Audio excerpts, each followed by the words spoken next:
আজকে যে গল্পটা পড়ে শোনাবো সেইটির নাম হচ্ছে একটি কৃষক ও তার ছেলেরা। এক গ্রামে এক কৃষক দম্পতি বাস করত। তাদের 5 ছেলে ছিল। সকলেই জোয়ান, শক্তিশালী ও কর্মক্ষম ছিল। কিন্তু তবুও সংসারে শান্তি ছিল না। কারণ তারা সব সময় একে অপরের সাথে ঝগড়া ও মারামারি করত। এই কারণেই চাষার মনে খুব দুঃখ ছিল।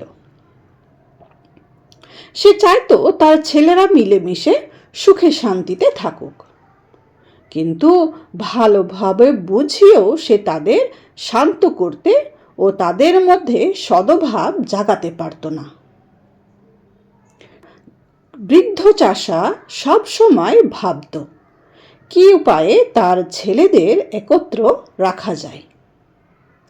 অনেক ভেবেচিন্তে একদিন সে একটা উপায় খুঁজে পেল, যাতে তার সমস্যার সমাধান হতে পারে। সে তার ছেলেদের সবাইকে এক জায়গায় ডাকল। তাদের সামনে এক বোঝা শক্ত করে বাঁধা পাটকাঠি রেখে বলল, বাছারা, আমি দেখতে চাই তোমাদের মধ্যে কে এই বাঁধা পাটকাঠিগুলো আলাদা না করে একসাথে ভাঙতে পারে। একে একে 5 ভাই তাদের সর্বশক্তি দিয়ে কাঠির বোঝাটাকে ভাঙার চেষ্টা করল, কিন্তু কেউই তা ভাঙতে পারল না। এবার বৃদ্ধা বাপ কাঠির বোঝা থেকে এক একটা কাঠি সবার হাতে দিয়ে বলল, নাও নাও, ধরো, একটা করে পাটকাঠি ধরো দেখি। এবার চেষ্টা করে দেখো বাপু ভাঙতে পারো কিনা।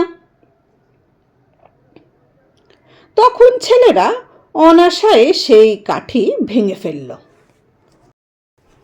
চাষা তখন ছেলেদের বুঝিয়ে বলল, দেখো বাছারা, একটা কাঠি দুর্বল বলে তোমরা সহজেই ভাঙতে পারলে, কিন্তু যতক্ষণ কাঠিগুলো সব একসঙ্গে বাঁধা ছিল ততক্ষণ সেগুলো মজবুত ও শক্তিশালী ছিল।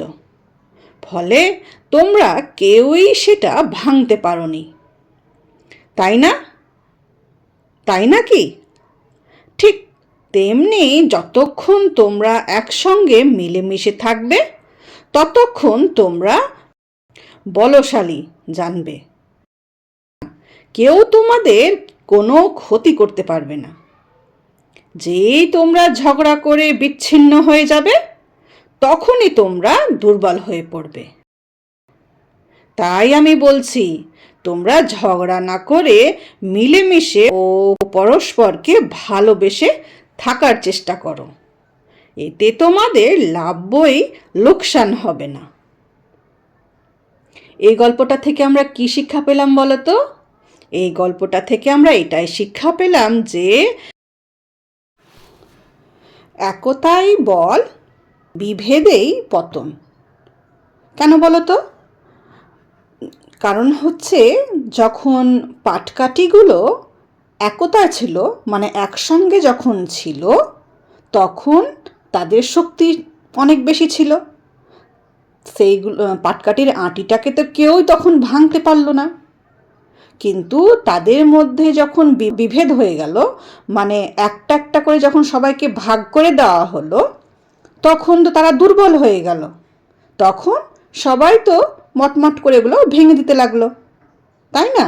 সেই জন্যই বলেছে যে একতাই বল, মানে আমরা যখন ইউনিটি, একসঙ্গে যখন থাকবো, তখন আমাদের মধ্যে যখন ইউনিটি থাকবে, এর মধ্যে একতা থাকবে, তখন আমাদের মধ্যে বলটা বেশি হবে। তখন বাইরের কোনো লোক আমাদের ক্ষতি করতে পারবে না।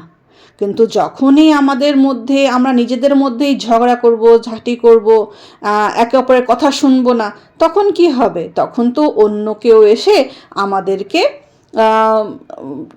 মানে একা পেয়ে তখন তো সে মেরে চলে যাবে, তাই না? তো সেই জন্যই বলছে যে একতাই বল আর বিভেদেই পতন। ঠিক আছে?